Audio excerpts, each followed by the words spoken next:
Hi, my name is Christy and we're rebuilding our garden after the fires. The home was completely destroyed. Gardens, trees, backyard, pretty much a disaster zone, I guess, as they called it. We do feel that the garden is very important for making the house a home.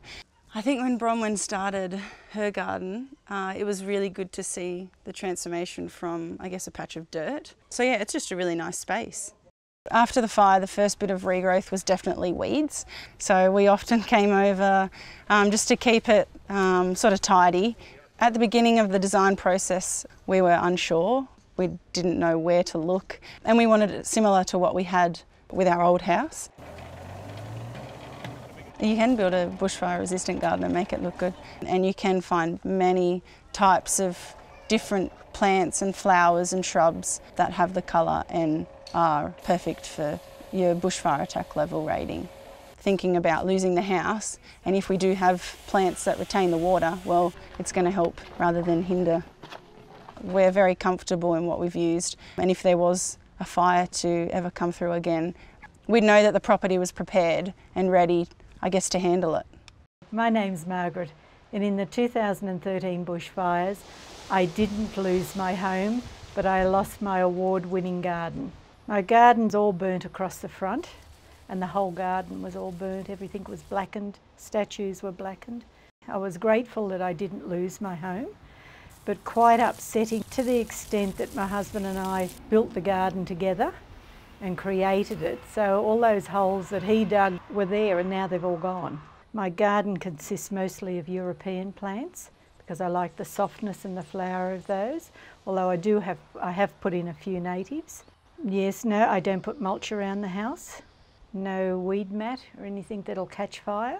And also keeping bigger trees away from the house, keeping everything fairly clear as possible and keeping everything well pruned. The house beside me had gone, the one at the back had gone, so that was quite daunting.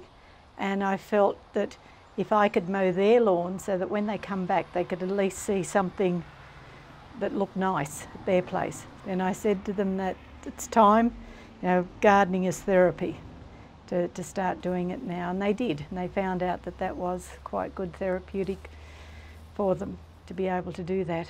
Nothing like getting your hands in the soil. The garden keeps me active as a healing process for me. I enjoy it a great deal. Hi, I'm Karina. And I'm Cliff. We're rebuilding our garden after the bushfires. The garden's been really important. Like when we first moved in, it just looked like a dust bowl, and even though you're trying to make the house the new home, you'd always look out and it was dusty and there was nowhere for Sam to play. 1, 2, 3. 3 of them, yeah, well done from the chickens.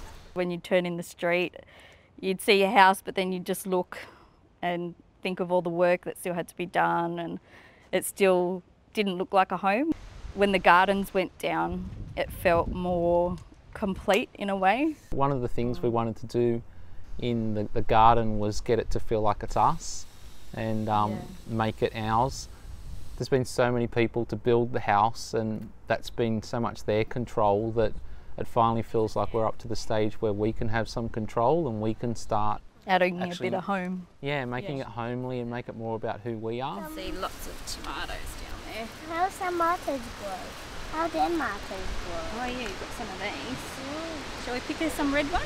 So that's our next phase we're moving into, is looking more into the plants. We've definitely looked at, we don't want to put large trees that are close with canopies to the house itself.